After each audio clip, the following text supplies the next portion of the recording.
Welcome 11th grade. So this is a presentation on the rhetorical triangle. I highly recommend you take handwritten notes, though this presentation will be posted afterwards on Schoology. Here we go. So terminology typically on this presentation is in red, and the definitions are in yellow for your ease of understanding. And there's going to be a quiz on this, so make sure you are paying attention. So what is rhetoric? There's two definitions, both work. One is simple, the art of persuasion, and the other one is a little bit more specific, the various choices a speaker makes in order to create an effective text. What is a text? Well, it's any medium that communicates information. So advertisements, political cartoons, news, broadcasts, literature, letters, speeches, anything essentially can be a text. A conversation between two friends on campus is a text. Every text has a speaker, audience, and purpose.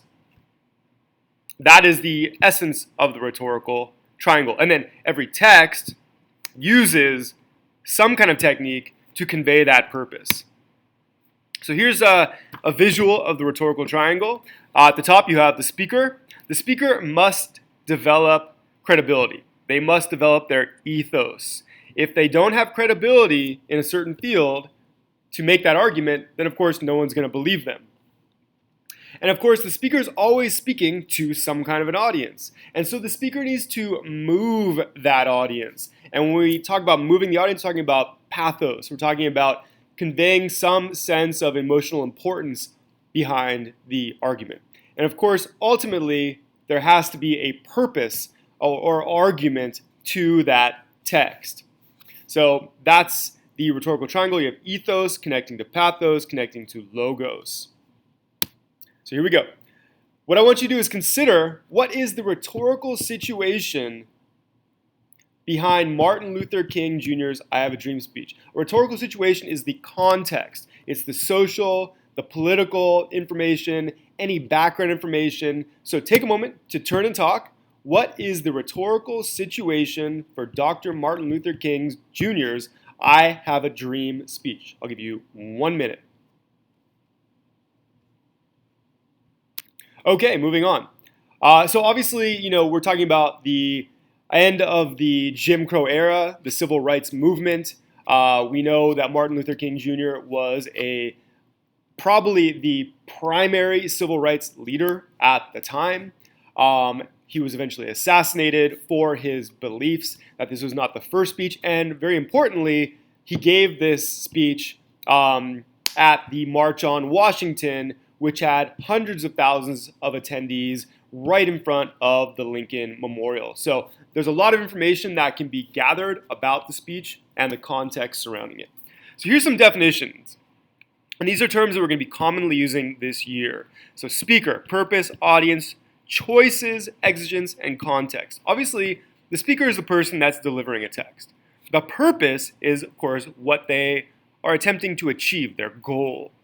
The audience is whoever is intended to receive that text. Now, not everyone is the audience. A toddler who can't comprehend, third grade level English is not the audience. Someone in the hospital who's at the end of their life is not the audience. The audience is much more specific than that. So it's never everybody. It's always much more specific.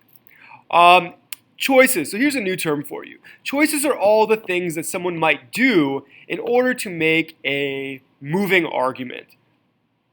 So anything from exaggeration to repetition to using a certain emotion, whatever it might be, it's any of the things someone's actually doing, right? The techniques that help create an effective text. Exigence is also a new term, I'm sure. And that's the thing that essentially inspires, stimulates, provokes, or prompts writers to create a text. So what was the exigence of Martin Luther King Jr.'s I Have a Dream speech? Well, obviously we know there was severe segregation and racism in the United States, that it had been going on for hundreds of years, and it was time for that to come to an end. That's the exigence, or at least that's one way of looking at the exigence. And then context. Context is essentially the same as the rhetorical situation. It's everything that surrounds the making and delivery of the text. So social and political issues, information about the speaker, where it's delivered, things like that. So if you want to go back to this slide and imagine the rhetorical situation actually surrounds this entire triangle. Okay, it's a thing that encompasses the triangle. So I mentioned these terms earlier: ethos, pathos, and logos. Ethos, so these are called the classical appeals, and these were developed by Aristotle in like the 3rd century BCE in his text. I'm pretty sure it was Poetics, I forget exactly, but doesn't matter. These are the core appeals or ways that speakers persuade their audience. Ethos is the appeal to the audience's sense of morality. In order to do that, the speaker must establish credibility. Pathos is the appeal to the audience's emotions. So you should pay attention to like imagery, for example, diction, word choice, things that move us. If you're listening to a text and you feel an emotion, you know there's strong pathos occurring. If you feel angry, if you feel happy, if you feel joy, if you feel despair, if you feel numb, whatever it might be, the speaker is evoking pathos. Logos is the appeal to the audience's sense of reason. Ultimately, if you don't make a reasonable argument for your particular audience, they're not going to believe you. Now, reason changes depending upon the audience and the age and things like that. You don't maybe have to reason quite as much to a first grader as you may have to a college professor, for example.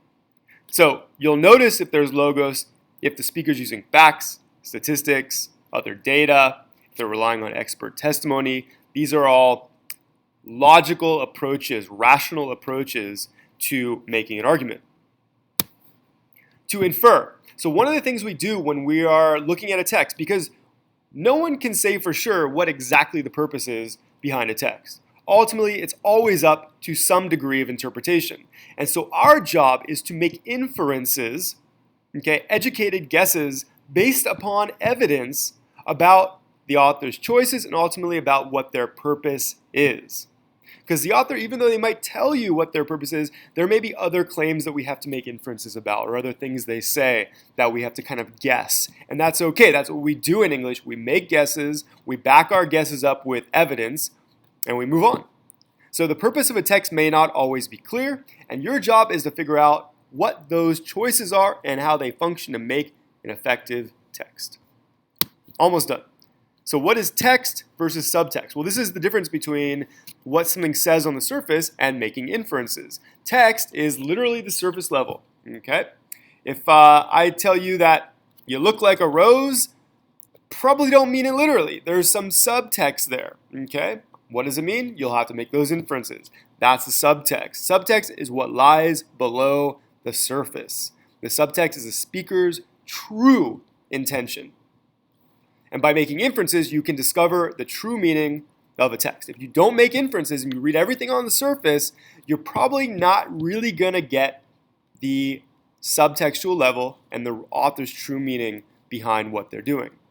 So how do we approach all this? So let's say we're given a text like Dr. Martin Luther King Jr.'s I Have a Dream speech, and you're asked to analyze it for its purpose, speaker, audience, things like that. You want to start with SpaceCat. SpaceCat is an acronym for these terms here: speaker, purpose, audience, context, exigence, choices, appeals, and tone. So we've gone over all these terms. Tone, I'm not sure if I mentioned that one. That's just the emotional attitude that a speaker has toward their text. So essentially what you're doing is you are attempting to understand these 8 elements whenever you pick up a new text. Whenever you view a documentary on Netflix, whenever you see an advertisement on Instagram, whenever you pick up a speech in your English class, whenever you are listening to a debate, you want to think, who's the speaker, what's their purpose, who's the audience here, what's the context of this text, what is the exigence, the thing that prompted the creation of it, what choices does the speaker make, what appeals do they use, and the tone of their voice. So today we are going to practice by looking at this advertisement, or it's really a public service announcement, by the American Library Association in collaboration with Library Champions and At Your Library. So I'm going to be handing out to you a paper that asks you to break down the Space Cat form. You're going to discuss this with a partner.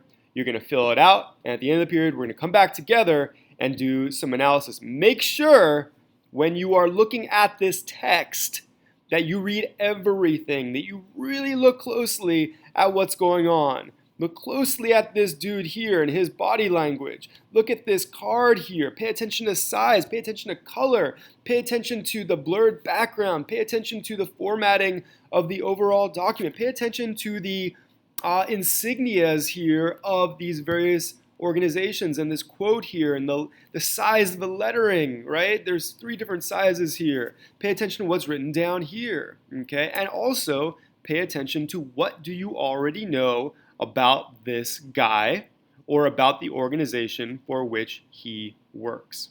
Okay, I'm going to stop it there. Thank you for listening.